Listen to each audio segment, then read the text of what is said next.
هلو، صباح الخير او مساء الخير عليكم.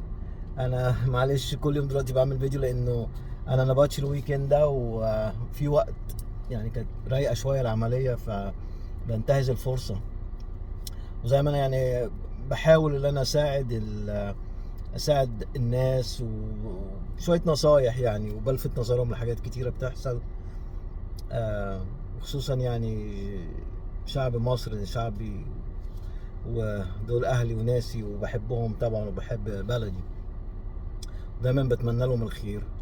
طب انا ملاحظ ان اللي ملاحظ اني انا يعني بتكلم على مجموعه يعني او ناس كتيره في اليوتيوب، اللي هم بيطلعوا عندهم محتوى وبيتكلموا وكده هو. آه، وانا يعني اللي ملاحظ ان انا يعني بنقد المسلم والمسيحي والملحد، ويعني ما عنديش اللي انا متحيز لفريق. ليه؟ لان اليوتيوبر دول يعني انفلونسر، يعني انفلونسر بيأثروا فيك او بيأثروا في ناس كتير. ممكن في ناس بتنتهج منهجهم، بتعمل زيهم. فانا يعني انا معيش مشكله مع اللي بيقدم محتوى، بدام ان هو يعني بيقدم محتوى محترم، عندوش توجهات، بينصح بأدلة، وبينصح أو بيقدم أدلة على اللي بيقوله. تكلمناش عن نفسك، ما تكلمناش عن حياتك. احنا يعني الناس ملهاش دعوة بالحاجات دي. فعشان كده أنا بنقد المحتوى أو اللي بيعمله الشخص ده هو بس.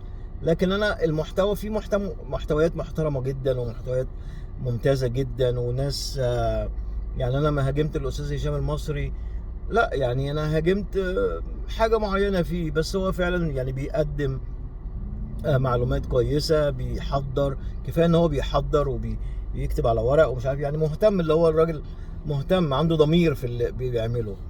فلو هو بيعمل كده بس خلاص مفيش مشكله. بس يعني الحاجات اللي هي الزياده بقى، اللي طبعا انا اتكلمت عليها قبل كده والناس يعني سمعتني. آم، فعشان كده بقول ان اليوتيوبر بقوا انفلونسر، يعني ممكن يأثروا فيك، وبيأثروا في أولادك وكده اهوت يعني. فعايزين يبقى التأثير الإيجابي. فاكر أنا لما حطيت في مرة في فيديو من الفيديوهات اللي هو الديفنس ميكانيزم، إن إزاي واحد بيدافع عن نفسه لما بيقع في حاجة غلط. كان موضوع واحد منهم اللي هو بتلومها على الآخر، بتلومها على المشاهير. يا ابني انت زي المثال اللي قلت، يا ابني ما تشربش كوكاكولا، كوكاكولا فيها سكر كتير، هتجيب لك مرض السكر. هتروح جاي انت رادد، ما محمد صلاح بيشرب كاكولا، انا بعمل زي ما بيعمل محمد صلاح، او بعمل زي ما بيعمل الفنان الفلاني او الفنان. فهو اللي انت تقلد شخص، مش ده المرض النفس، مش ده الدفاع عن النفس، ان هو الدفاع عن النفس اللي هو اللي بتاخد الحجه بيه. وطبعا اصلا انت المفروض تقلد حد، انت المفروض تقدم شخصيتك وتكون انت بس. طيب، نخش بقى في الموضوع اللي انا عايز اتكلم فيه. الاستاذ شريف جابر، طبعا انا من متابعينه من زمان وبحترمه جدا وبحبه جدا، وكان فعلا يعني ناس من اللي قدمت حاجة وكان محتوى ممتاز جدا، وطريقة التمثيل والمونتاج والحاجات دي اللي بيعملها كانت جديدة. فيعني فعلا لفت نظرنا وفي ناس كتير حبته، وكان عنده متابعين كتير. طيب، اللي انا بقوله دلوقتي ان الاستاذ شريف جابر يعني عمل اخر فيديو، فانا سمعته. فبصراحة يعني في نصايح كويسة وكل حاجة، بس يعني في لي علي يعني في تحفظات كتيرة جدا احب ان انا اشاركها معاكم. اولا، هو بيقول هو بقى له 10 سنين من شقة لشقة، و10 سنين مطارد، و10 سنين مش عارف ايه، و10 سنين. فانا من معرفتي للسلوك البشري، الهيومن بيهيفير، ان الانسان بيحب الاستقرار. تمام. آه ازاي الانسان بيستقر؟ من اول ما اتوجد الانسان على وجه الارض، في اكل وميه وشرب، يقول ده مكان، ده بتاعي، بيتي، انا هستقر هنا. ليه في انه في كل مكونات الحياه. وبعد ما استقر جنب الميه والاكل والشرب والزرع ووجود حيوانات وكده هوت، استقر للعيله. فانا لما قلت لك الهيراركي اوف نيدز بتاع مازلو، اللاف اند بيلونجي، اللي هو بينتمي لحد والحد بينتمي ليه، يعني اسره، بلاش اسره اللي هو مش عايز يتجوز ويكون اسره، مجتمعه، عيلته، قبيلته، كل الحاجات دهيت، يعني اي حاجه هو بينتمي ليها وهما بينتمي له. فالانسان بيحب الاستقرار، مش الاستقرار اللي هو بس الجواز، احنا تستقر بقى وتتجوز، لا، استقرار انه خلاص ده شغلي، ده وظيفتي، ده بيتي، ده عملي، ده هكذا. فالاستاذ شريف جابر طبعا احنا عارفين معاه مشكله وكل ده هوت وصل. بس هل السؤال هنا، هل انه 10 سنين مطارده و10 سنين من شقه لشقه ومن بيت لبيت ومش عارف ايه مستخبي وكده worth it؟ يعني هل هي مستاهله انك تخش كل الموضوع ده؟ طيب ما تسلم نفسك خلاص، خش الحبس وابقى زي مثلا نيلسون مانديلا لما دخل الحبس وطلع بعد كده هيرو، طلع بطل قومي وبقى وزير رئيس وزراء. ما انت يمكن يحصل معاك كده، احنا ساعتها كلنا هنبقى معاك وجنبك، وده سجن ظلم، وده سكن عشان حاجه تافهه، عشان بيقول رايه، خلاص اوكي.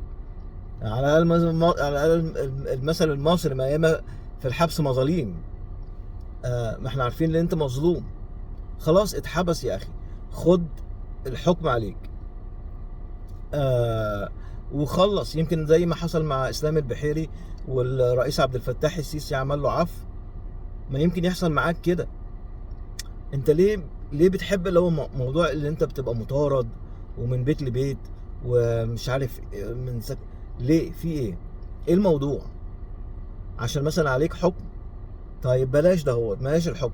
عارف اللي انت معرض للقتل وتهددت بالقتل وتهددت، كل الجماعات الاسلاميه دهيت مهددك بالقتل من 10 سنين ما لقاكش. يعني انت تخيل لو فعلا هم حد من الناس دي عايزه تقتلك، هتفضل مطارداك 10 سنين. دي حاجه تانية يا اخي، بدل ما انت مطارد شيل كفنك على ايدك زي ما بيعملوا عندنا الصعايده في مصر، يقولوا اللي عايز يقتلني يقتلني. ساعتها هتبقى شهيد الحريه، شهيد الراي، شهيد مش عارف ايه. هنعمل لك بطل، ده احنا هحط لك صوره عندي في المكتب، تمام. وزي كل الابطال اللي ماتوا عشان خاطر قضيه، والقضيه دي اترفعت واتعملت، صح ولا لا؟ مش في ناس ضحت بحياتها عشان خاطر قضيه؟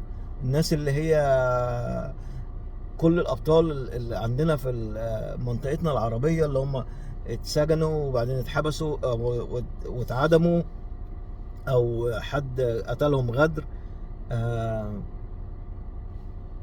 ماشي، بس على الاقل تعرف راسك من رجليك، تمام. عايزين تقتلوني انا اهو كفن، عايز اتفضلوا يا جماعه، اللي عايز يقتل يقتل. تاني حاجه اقول، طب ما الموضوع القتل ده مش يعني منتشر قوي في مصر؟ يعني انه كل واحد يطلع ويقول رايه يروح الناس قاتلينه الجماعات الاسلاميه.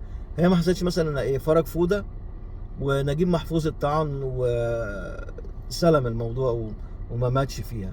يعني اتنين في حوالي كام، نقول 60 70 سنه ولا 50 سنه، شوف بالظبط، يعني مثلا 40 واحد في كل 10 سنين يا اخي، كل واحد 10 سنين. ايه، مش ان هو يعني بقى عمال على بطال عمالين كل واحد يقول كلمه ضد الاسلام ولا ضد الديانه يروح جايين الجماعات دي قتلها على طول. يعني شكلها كده، انا مش بلحها، انا عن نفسي وانا ده رايي وانا مش بلحها قوي يعني. ماشي مطارد، في ناس هددتك بالقتل، في مش تمام. في ناس هنا، واحد ساكن جنبي في نفس المدينه اللي انا ساكن فيها، قال لي عاجيلك ومش عارف ايه، وانا عارف انت ساكن فين، كنت في جامعه ايه ومش عارف ايه. اهلا وسهلا يا حبيبي، اهلا وسهلا، تعالى هعمل لك ايه؟ بس ما هربتش بقى وخفت لا، خلاص اللي هيحصل هيحصل. انت مش بتؤمن بالنصيب، ما الدستني نصيبك اللي يسيبنا نصيبنا هيسيبنا، كل الحاجات دي هي. بس يعني انا شايف الموضوع ان 10 سنين تبقى مطارد، 10 سنين مش مستقر، 10 سنين من شقة لشقة ومش عارف ايه في ايه. آه يعني موضوع انا مش عايز بقى اخش في تحليل نفسي، بس يمكن انت بتحب كده، يمكن انت عايز كده، يمكن انت مادام عاجباك والموضوع فيه شهرة وفيه اكسايمنت وفيه اثارة وانا كل مطارد ومش عارف ايه، يمكن ده اللي انت عايزه، يمكن ده في دماغك وانت عايز كده. بس 10 سنين مطارد، انا بصراحة يعني انا لو انا شخصيا واتكلم عن نفسي، بس لو من الدولة عليا حكم مطارد، لا انا اروح اسلم نفسي واخد الحكم اللي عليا، ومادام انا مظلوم يمكن يجي في الايام وتظهر الحقيقة. لو عشان موضوع ازدراء اديان ومش عارف ايه، احنا كلنا عارفين، احنا كلنا معاك يا اخي. احنا في ناس، انا شخصيا يعني قلت يا لو في حد بيجمع عشان يشوف محامي ومش عارف ايه، انا مستعد اتبرع. آه بس برضه لما لقيته طلع وقال عايز اسافر، عايز $100,000. $100,000 يعني $100,000 دول مبلغ كبير جدا عشان اسافر. يعني بقت فيجي زي ايه، طب تسافر، طب ما يعني روح خد الحكم اللي عليك وهتبقى بطل اكتر من السفر. ده انت هتقعد في مصر هيرو. الراجل ده اتظلم، اتسجن ظلم. لو الموضوع كان عشان ان انت تهددت والناس هتقتلك ومش عارف ايه، يا اخي يعني انا مش بستخف بروحك ولا بستخف بقيمة روحك، لا، روح للانسان، حياة الانسان هي اغلى شيء وهي كل شيء. بس انت بدل ما اخترت الطريق ده هوت، يعني انت قدها وقدود، قدها وقدود. فلما يجي وقت يعني انت مثلا لما تتكلم على الاسلام، ما انت ما عرفت يعني ما جاتش في دماغك انه حد هيهددك بالقتل. ما كمان مان، يعني تخيل انا مثلا اروح دلوقتي على الحدود عند المكسيك وارفع علامه واقول انا ضد تاجير المخدرات في اللي بيعدوا من المكسيك، هيسيبوني؟ ما انا عارف انا بعمل ايه، تمام، وانا عارف العواقب. خلاص يعني انت اخترت الطريق ده هوت يعني anyway. فالمهم بعد 10 سنين الاستاذ شريف جاب لنا شويه نصايح، وده يعني برضو النصايح، خلينا نسمع كده نصيحه انا هحاول، يعني انا اول مره اعملها فاشوف الصوت وكده. اول نصيحه اللي هي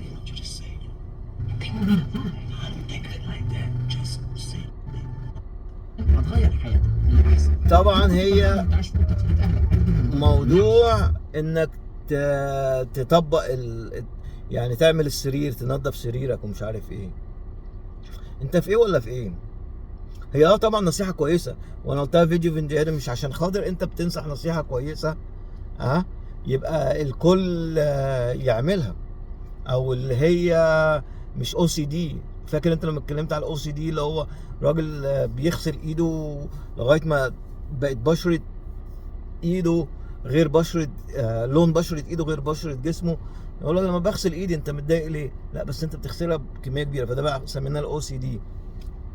يعني انت مطارد، ولما تقعد بقى لوحدك طبق السرير هيخليك تحس باللي انت كويس. طب افرض اللي انت مثلا في بيت اهلك ولا كان لازم تطبق السرير، وانت ده ما كانش بيعجبك قوي او كان ضد مثلا، مش فارقه معاك. طب فتطبيق السرير يعني انت عملته وانت مجبر، هتروح وانت تعمله وانت مش مجبر؟ لا، لازم يكون في شويه تمرد. الانسان كده لازم يكون في شويه تمرد، يكون يطلع شويه، مادام عمل حاجه غصب عنه لازم يحب ان هو متمرد. اللي انا دلوقتي انا كنترول، لا مش هطبق السرير، تمام. انا بقى عايش لوحدي دلوقتي وانا عايز ابقى ايه، حر نفسي. فمادام انت ده اختيارك فاهم انت ازاي؟ اختيارك اللي انت ما تطبقش السرير، اذا تطبق ولا ما تطبقش انت اوكي، انت حاسس بنفسك اوكي. بس يعني ايه، مش فاهم انا فهمتوها ولا لا. انا عايز اشرح اكتر انه مادام انت عملت حاجه دي باختيارك، اللي انت ما تطبقش السرير ولا تنظف السرير ولا تروق السرير، لا، مادام اختيارك يبقى خلاص ده كويس يعني. you're not gonna feel you feel good anyway. نشوف النصيحه الثانيه. طبعا دي ثقافة مش موجودة عند أغلبنا في هذه الأرض من الأرض. تغسل سنانك بعد 10 سنين يا استاذ شريف، جاي تقول لنا نغسل سناننا؟ وانه ما نمضمضش عشان الفلورايد، نمتص الفلورايد. سواء النصيحة دي يعني فعلا، بس انت فكر فيها. يعني مين ما سمعش عن فايدة غسل السنان مرتين وثلاثة واربعة؟ مين ما عرفش ان في الفم الانسان في انواع كتيرة جدا من البكتيريا ما بتحصلش اول اللي هي ممكن تنزل تحت الا لما يكون عندك ابسس، يعني في عندك سنان سن مثلا مسوس او كده وعمل ابسس، يا ده ساعات لما بينفجر ممكن البكتيريا بقى دي والصديد وكل ده ينزل في المعده ويعمل لك ابسط ستومك كمان يا حبيبي. معلش، ما هي دي بقى انت هتعمل زي ايه؟ عبد الله رشدي اهو، هيثم طلعت عمالين يتكلموا في مجال طبي وما لهمش دعوه بيه. ليه دخلت انت كده يا استاذ شريف؟ ليه عملت زيهم؟ ليه حبيبي؟ مرض القلب، امراض بتاثر على القلب لما بيكون انت عندك مثلا عامل قلب مفتوح او مدخل صمام او القسطره او كل الحاجات دي، وعندك ابسس، بيدوك حتى بتاع دكتور السنان بيديك مضاد حيوي وهو بيشتغل على اسنانك عشان البكتيريا دي ما تنزلش او تسيب، يعني تخش بين التيشو وتنزل لقلبك، يعرضه لمشاكل ان انت حصل حاجات في يعني عمليات في القلب، ففي مثلا يعني جرح او دخلت حاجه، فممكن البكتيريا تلاقي مجال تخش جوه مواد القلب. بس البكتيريا اصلا اللي هي تخش كده لا، هي بتنزل الاول على المعده والمعده بتتعامل معاها ومضاد حيوي بيخلص الموضوع. فانت لازم تكون عامل حاجه في القلب عشان يسبب لك اثار جانبيه للقلب. ودكاتره روح عند اي دكتور سنان هنا، عندك عامل اي حاجه عمليه في القلب؟ لا، خلاص تمام، يديك مضاد حيوي. هتعمل عمليه في مش هديك، يعني ممكن يديك مضاد حيوي لو مفيش، لو في ابسس، لو مفيش ابسس بس عمليه تنظيف، حتى تنظيف بس، وعندك عامل حاجه في القلب، هيديك مضاد حيوي، لان احنا خايفين من اي بكتيريا تنزل وتخش في خلايا القلب، لانها في شويه مفتوحه، يعني في مثلا جرح او في حاجه زي يعني حصل فيها حاجه بتخليها معرضه اكتر وسهله هي تمتص، يجي لها البكتيريا وتمتص. فاهم انت ازاي؟ يعني لازم يكون في عامل بروسيدر، hard procedure to give you antibiotic while just teeth cleaning your teeth. خلاص، يعني ده اللي عايز اقوله لك، يعني يعني بسيمبل، بحاجه سلسه او سهله. فبعد 10 سنين الاستاذ شريف جابر بيقول لنا اغسلوا اسنانكم، تمام؟ بس فكر فيها، هو ده الخبره اللي هتديها لنا بعد 10 سنين. اول حاجه نظبط تخت السرير، تاني حاجه نغسل سناننا، عشان ايه؟ في بكتيريا في السنان كمان، تمام؟ اللي احنا عايشين عليها كمان. انا مش بتكلم على الفلوس، المساله ملهاش علاقه بالفلوس خالص. اللي انت تطبخ لنفسك يا استاذ يعني انت عارف انا عشت برضو هنا هو فتره كبيره لوحدي، وكنت بطبخ جميل جدا، مش محتاج حد كان ينصحني. تصور انه مادام واحد عايش لوحده، دي تشويسز، ده اختياراتك. انت عايز تطبخ هتلاقي نفسك بتقوم بتطبخ لوحدك، عايز بتطلب من بره تطلب لوحدك، مش محتاج حد ينصحك. طب احنا عارفين ان اكل البيت انضف واحسن وطعمه احلى وكل حاجه دي. الناس دي امي كل يوم تقول لي تعالى اطبخ لك اكل البيت احسن وما تاكلش بره. انا بعرف اطبخ لنفسي وامي موجوده الحمد لله بتطبخ لي. ما احنا عارفين الاكل البيتي احسن. طب وافرض انا مستعجل بقى جدا انت مش كنت مطارد؟ ازاي انت عندك وقت بقى تطبخ وتنزل تعمل شوبينج والسوق انت مش كنت مطارد؟ عندك وقت تطبخ يعني؟ لا بس الطبخ، لا انا اكيد معاك انك تطبخ وتتعلم ان انت تطبخ لنفسك ممتاز جدا طبعا، مفيش دعوه. بس انت ازاي كنت بتطبخ لنفسك وانت مطارد بقالك 10 سنين ومن شقه لشقه ومن شقه بتقعد فيها الاسبوع وجايب بقى صحونك وجايب حللك وجايب مش عارف ايه؟ يعني انت كل مره بقى معاك القفه دهيت وبتروح جاي رايح على دي ماشي. خلينا نشوف كمان ايه. المساله كلها ان انا مش عايزك تخش في اي حاجه غير النفس بتاعك. انت بتاخد شهيق وزفير.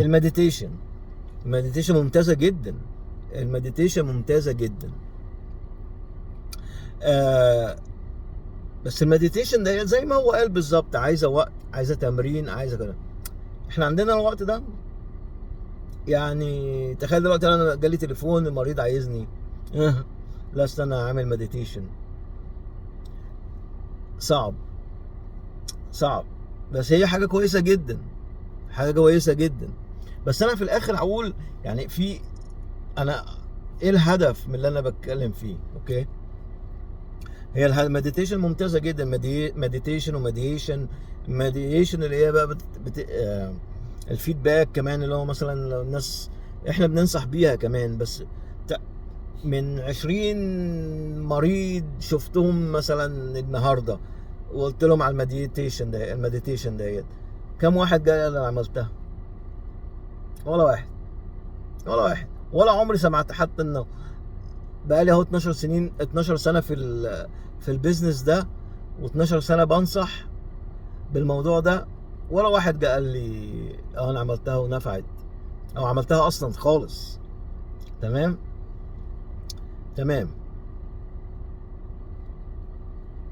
تركز في المكان ده وانت هتشتغل فيه. وده تلاحظه، خد بالك، في الناس اللي عندهم اكتئاب دايما تلاقي المكان اللي هم فيه مش متنظف. تمام، نظف المكتب. ما طبعا انت يعني حتى الناس اللي بتشوفهم في القبائل والناس اللي هي العالم التاسع بتلاقيه كده ومنظم البيت التين، بيت من التين ومنظمه وكده. برضو ده يا اخي ده اختيارك. فاهم انت ازاي؟ في ناس كانت مثلا احنا في الثانويه العامه كان في ناس تلاقي المكتب كده الترابيزه اللي بيذاكر عليها كلها كده تمام ومرتبه والاقلام هنا والكراريس هنا والفيزياء هنا والكيمياء هنا ومش عارف ايه. وده هو كده، ده اختياره. تروح لصديق تاني تلاقي المكتب ده يقلب والكيمياء مع الفيزياء مع التاريخ وداخلين في بعض. بس هو كده. في كانت ناس بتستخدم مثلا قلم احمر واخضر واصفر عشان تعرف وتنظم وتحط كده اللي هو الستيكي بينهم، ده مرتب. وفي ناس هو القلم الرصاص رايح جاي على اي حاجه. هي دي طريقته، ده اختيارك. بس انت لما تقول مثلا مكان وسخ بقى، انت يعني مثلا هدوم وسخه هنا وحاجات معفنه هنا بتنام فيه بتاكل فيه لا دي قذاره. بس الترتيب والتنسيق والحاجات دي ناس كل واحد مختلف. تمام. فانا ما اقدرش انصح بيهم كل الناس، ما تقدرش يعني. مش كل الناس تنصح او كويس جدا، بس ده اختيارك. وخلي بالك انا بقول لك هو بينصح لما بتكون عايش لوحدك. اوكي، احنا ما دخلناش اللي انت عايش بقى مع بيت اهلك ولا راجل متجوز وعايش مع مراتك والحاجات دي. لا دي بتبقى تناسق. بس اللي انت بقى عايش لوحدك زي ما بينصحنا الاستاذ شريف، دي حاجه تانية. يعني نشوف النصيحه بعد كده. الغازات دي لا ده هينقي الهواء اللي انت بتتنفسه كمان. انما عشان يكون اكيوريت يعني هو التنقيه ما بتكونش ان يكون عندك مثلا زرع او حاجه زي كده. ده ممتاز جدا برضو، النصيحة حلوة، النصيحة ممتازة جدا. بس الورد دهوت او الحاجات الخضراء دي برضو عايزة آه يعني عايزة اعتناء. وهو مش عارف، قال يمكن ما سمعتش انا، قال جيب حيوان او تهتم بحيوان. الحاجات دي برضو عايزة مسؤولية. لو انت مش جايب حيوان عشان يفرحك وهو يطلع عين امه، ولا القطة تطلع عين امها، ولا الكلب يطلع عين امه، لا. الكلب او القطة او الوردة او الاولاد برضو عايزين اعتناء. يعني انت زي ما انت هتسيب مثلا زرعة تسقيها على الارض، هتبوش لك هتبلل لك الارض وهتعمل لك مشاكل وتجيب لك نمل.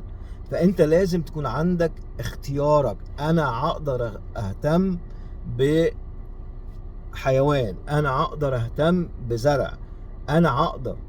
هو مش بس انت تجيبه عشان يفرحك وينقي لك الهوا وانت تطلع عين امه هو، لا لا.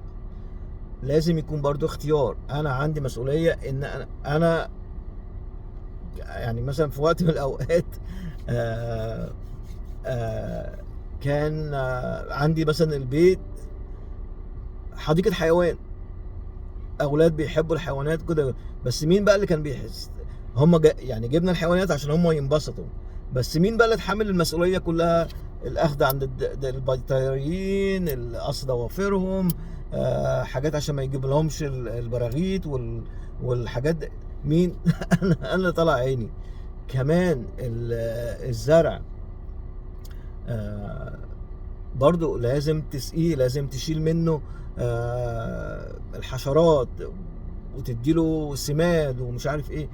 دي برضو مسؤولية. زي ما انت ده يفرحك، انت لازم برضو تفرحه. فلو ما عندكش انت المسؤولية دهيت، واللي انت تتحمل مسؤولية زي دهيت، بلاش. وطبعا دي بتكلف. ولو انت راجل كبير في العمر او واحدة كبيرة في العمر، انسى يكون بقى ما تجيبش حيوان وما تجيبش لا قطة ولا كلب، لان ده اول سبب ان هم الناس بتتكعبل فيه وبتقع. كمان بقى انت يا اخي 10 سنين مطارد برضو اخد، زي الفيلم بتاع اللي هو اسمه ايه ده، الممثل الفرنساوي نسيت اسمه، اللي هو معاه الزرعه اللي بيحبها دهيت وماشي بيها في كل حته، وبعدين لا نسيت اسم الفيلم، انا بحبه جدا. anyway، وكان يبخها ويحطها قدام الشمس شويه انت شفت الراجل ده نوعه ايه؟ يعني هو كان الراجل اصلا هو كان اساسينيشن، يعني هو قاتل محترف. وهو الحاجه الوحيده اللي كانت في حياته هي بس الزرعه دهيت. فكان لما يمشي ويروح مثلا من حته لحته زي الاستاذ شريف، كان برضه يجيب شال الزرعه ورايح بيها ومخايف عليها، وهي اللي سببت في قتله في الاخر. فاهم انت ازاي؟ فلازم تكون قد المسؤوليه لو انت هتجيب زرع او تجيب حيوان.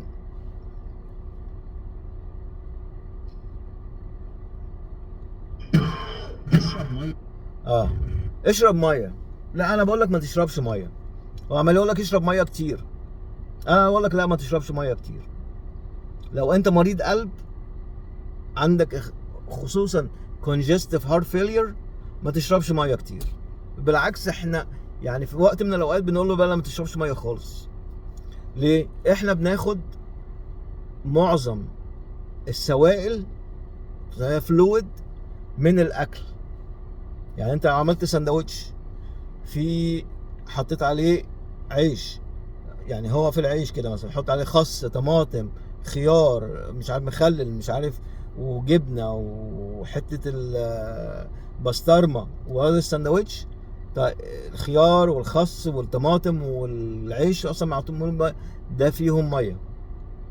تمام؟ انت بيقول لك كده مثلا تشرب 2000 سي سي في اليوم سوائل. يعني ايه 2000 سي سي؟ يعني 2 لتر. فانت بقى بتشرب كوبايه قهوه، كوبايه شاي، كوبايه عصير، مش عارف ايه، يقعد تشيلهم من 2000. يقول لك الفري واتر، يعني الميه بس، يعني تشرب بقى، تمسك ازازه ميه تشرب منها مثلا ليك 3 في اليوم، دي ميه. عند مريض القلب بقى اللي هو عنده congestive heart failure، احنا عايزين نقلل السوائل دي جدا، فاحنا بنديله ادويه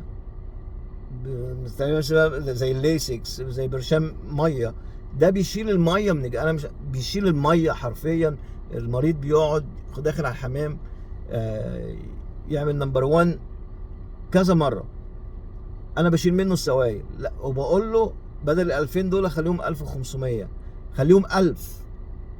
ولو لو حسيت بالعطش يبقى ارقش تلج. ماشي. مريض الكلى برضه ما يشربش ميه، ما هي الكلى مش شغاله، عديها انا ميه عشان تشتغل اكتر، لا. فمريض الكلى بنقلل جدا الميه عليه، بنقلل جدا البروتين، وبنقلل جدا السكر، لان دول بيشغلوا الكلى اكتر، ف بيسبب الكلى يعني بتبوظ اسرع. يعني لو استاذ شريف عايز ينصحنا فينصح يقول بس اشرب ميه ايها الانسان، ايها الشخص الذي صحته 100% وما عندوش اي امراض. انا ممكن كده يعني يبقى تمام، بس ما تقولش اشرب ميه. شفت بقى ازاي انت دخلت بقى زي كل الناس اللي هي بتجيب بتنصح نصايح طبيه من غير اي مصادر، من غير ما هي تعرف بتتكلموا في ايه. في امراض لا ما اقدرش اشرب فيها ميه كتير. تمام. دوت ما بيأثرش معايا ليه؟ ما هو ما بيأثرش معاك مش عشان حضرتك قوي، يعني ما بيأثرش معاك عشان ده. الصداع ما تاخدش البنادول ولا البنادول، الاسامي دي اللي ما اعرفهاش انا في مصر اسمها البنادول، بس انا عارف يعني اعتقد ان هو زي الايبوبروفين هنا. لا بيسبب قرحه لو اخدتها على امتي ستومك. يعني لو صحيت كده الصبح، اول ما صحيت رحت جاي 4 حبيتين 3 كل يوم كل يوم لمده مثلا 6 7 شهور، ممكن ساعتها يسبب لك القرحه. ليه؟ لان ده نون ستيرويد انتي انفلاماتوري دراجز، نون ستيرويدال انتي انفلاماتوري دراج، يعني ما فيهوش ستيرويد بس هو ضد الالتهاب. التهاب يعني زي الورم وكده، ومضاد للالم. بس لو اكلت يعني مثلا انت عايز تاخد حبيتين للصداع من اللي هو البنادول ده، هو خد حته بسكوته، لقمه، خلي في معدتك شويه اكل انه الدواء ينزل عليه، وده مش هيجيلك قرحه. ولازم اللي انت بتستعمل البنادول ده عشان يجيلك قرحه مده كبيره جدا، وبتاخده بكثره. تمام. طيب الصداع، هو بيقول لك الصداع اللي هو بقى انت على الكمبيوتر والمش عارف ايه ده اسمه تنشن هيدك. تنشن هيدك بيجي من الاسترس، بيجي من انت بتشتغل على الكمبيوتر كتير او عينك او التركيز، ده اسمه تنشن هيدك. بيروح لوحده بس انت تبطل، اللي انت مثلا تسيب بقى الكمبيوتر، ممكن تغمض عينك شويه، ترتاح، تبعد عن الاسترس شويه، عن الضغط، ممكن يروح الصداع ده. بس هو بيقول بقى انت ايه يعني بتاخد بقى كتير والصداع يروح ويجي؟ لا حبيبي، انا لو باخد كل الحاجات دهيت وما راحش الصداع، انا احسن لي اروح للدكتور، لان في انواع كتيره جدا من الصداع. في الكلاستر هيدك، وفي المايجرين اللي هو الصداع النصفي، وفي سرطانات المخ بتسبب صداع او الم. فانت لو خدت حبيتين وبعدين خدت 4 ولسه الصداع ما بيروحش وبيتكرر بكتير، ده لا لا حبيبي، انت احسن لك روح للدكتور عشان يشوف سبب الصداع ده ايه. بس ان انت برضو تاخد بنادول وكده هوت اوكي، ما احنا محتاجينه. وبعدين ان انت تتاخر جدا ان انت تاخد الدواء وتقول انا هتحمل، هتعمل البين توليرنس، تحملك للالم اوسع. يعني انت بتفتح بق الخليه، انا بتحمل، فبدل ما فعلا واحده بس برشامه واحده بس بتضيع الصداع، هتبقى محتاج 2 و3 من اولها. فلا، بيجي لك صداع خد حبايه وبعدين في التلانول اللي هو من مش انتي انفلاماتوري. التلانول في الاسيتامينوفين، ده مش مضر جدا خالص للمعده، بس كترته يعني مثلا 3000 مللي جرام، يعني 7 حبايات في اليوم ممكن يأثروا على الكبد ويجيب حاجات تانية. بس طبعا انت مش هتاخد، اقرا بس الروشتة اللي بتيجي مع الدواء. ف وبقول يعني لو جالك الصداع ده بيتكرر وبتاخد 2 و4 و5 6 بنادول وما نفعش، لا روح للدكتور يا حبيبي، ما تستناش. برضو شايفين النصايح الطبيه اللي مش جايه من متخصصين. خلي بالكم يا جماعه، ما هو انا هقول في الاخر في حاجه برضو.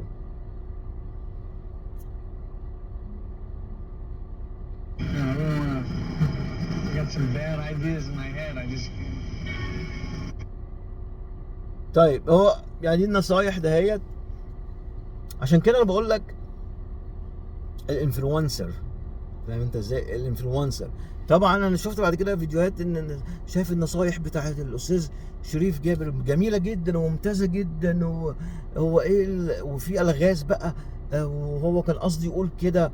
شايف الانفلونسر عامل فينا ايه؟ الانفلونسر مؤثر، ليه تاثير عليك، بيأثر عليك. فخلاك من نصيحه بس ان نغسل سنانك خلاها معجزه.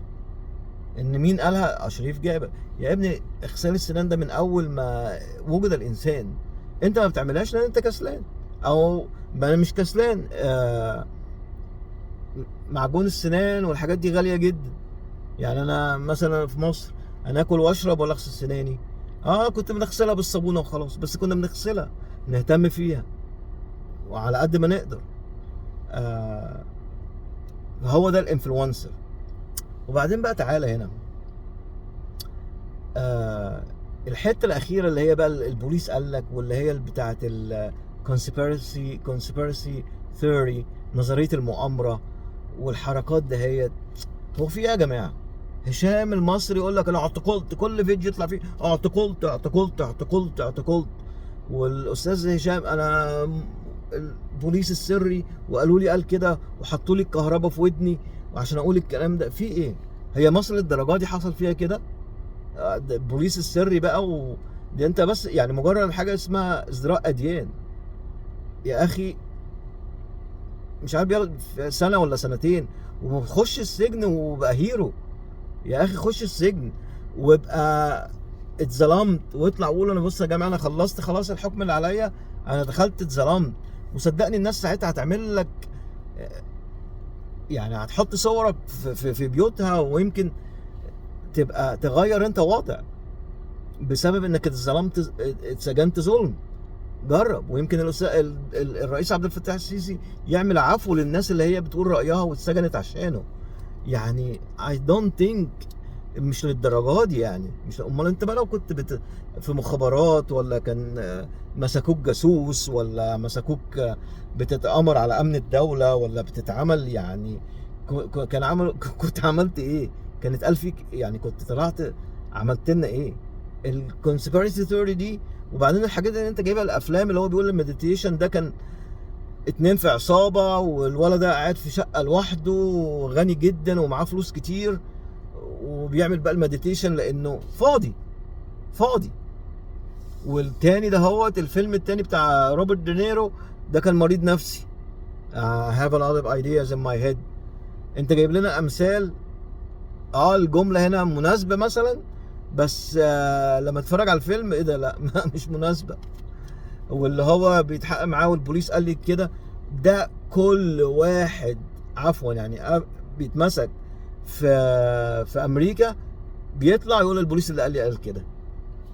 دي بص يعني كانها ايه، زي الهوا والشمس هنا كده بالظبط، كانك بتاكل وتشرب كده على طول. اي حاجه انا البوليس اللي قال لي اعمل كده، انا البوليس اللي قال لي قول كده، فقلت عشان يطلع من الحكم او القاضي يعتقد ان القاضي هيصدقه.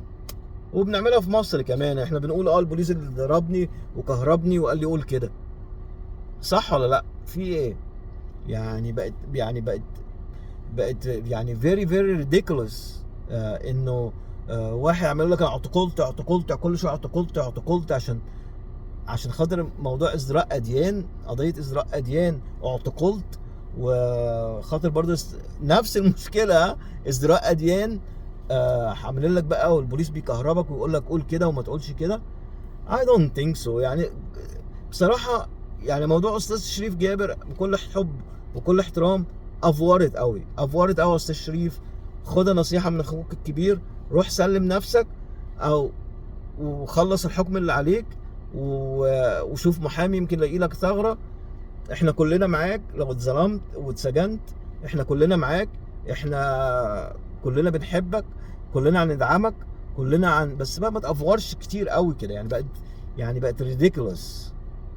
يعني كل شيء بيزيد عن حده بينقلب ضده. ده مثل فعلا مثل 100%. والاستاذ برضه اعتقلت وغمضوا لي عينيا وطلعوني حافي وبقيت مش عارف ايه، ما بياكلونيش ولا يشربوني. معقوله يعني عشان خاطر بس موضوع اتكلم على شيخ ولا اتكلم على دين، الحكومه المصريه هتعمل كده؟ I don't think so. انا مش عايز اقول يعني حاجات عن نفسي او ناس اعرفها، بس ما وصلتش للدرجه دي ابدا. اعتقلت والاستاذ انا البوليس قال لي كده وحطني لا ما اعتقدش ان الموضوع ده زي ما صدقتش الاستاذ هشام المصري موضوع الاعتقال. برضه انا مش مصدق الاستاذ شريف جابر في موضوع انه البوليس والبوليس السري والحركات بقى دي اللي هي conspiracy theory وكده. هو زي I think، يعني ده رأيي واللي انا شايفه. بس يعني برضه انا عايزكم تلاحظوا موضوع الانفلونسر مؤثر.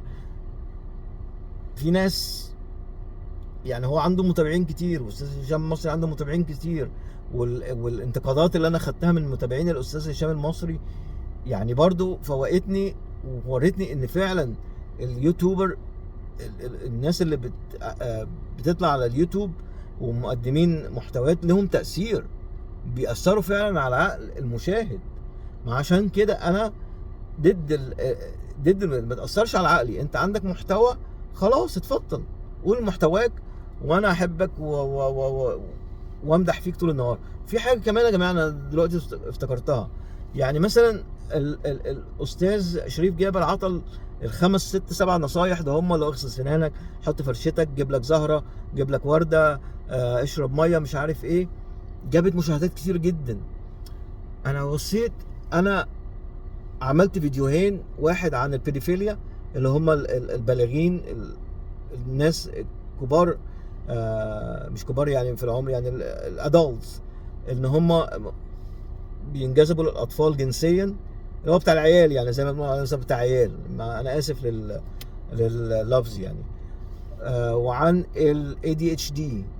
دي نصايح انا قلت دي يعني الناس هتشاهدها بكتره، وعن الناس هتسال، وناس هتبقى مبسوطه ان في حد نصحهم بالبساطه دهيت.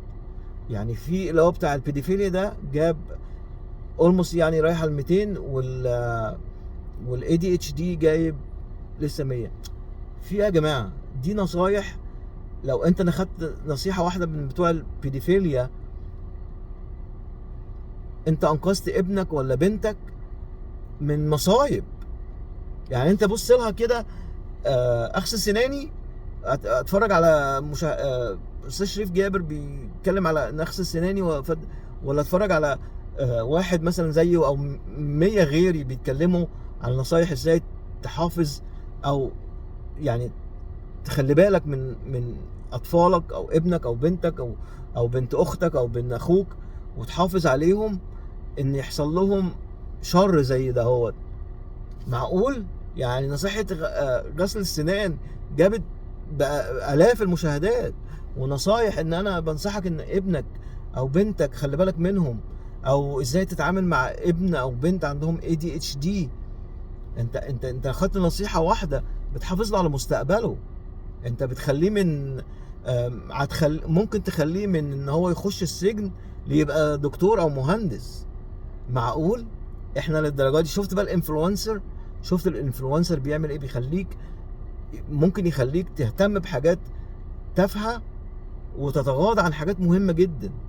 انا طبعا يعني انا عملت الفيديوهات او كنت عايز يعني الفيديوهات بتاعت نصايح الامراض النفسيه خصوصا عند الاطفال، ان انا اساعد وانصح شعب مصر والشعوب العربيه، لان احنا دول حبايبي ودول جيراني واصدقائي وانا مش عايز واحده يعني طفل ابن صديقي يحصل له اي مكروه ولو طفل ابن صديقي مثلا عنده ADHD انا اتمنى له الخير، واتمنى له اللي هو يخش يبقى دكتور بدل ما يخش السجن.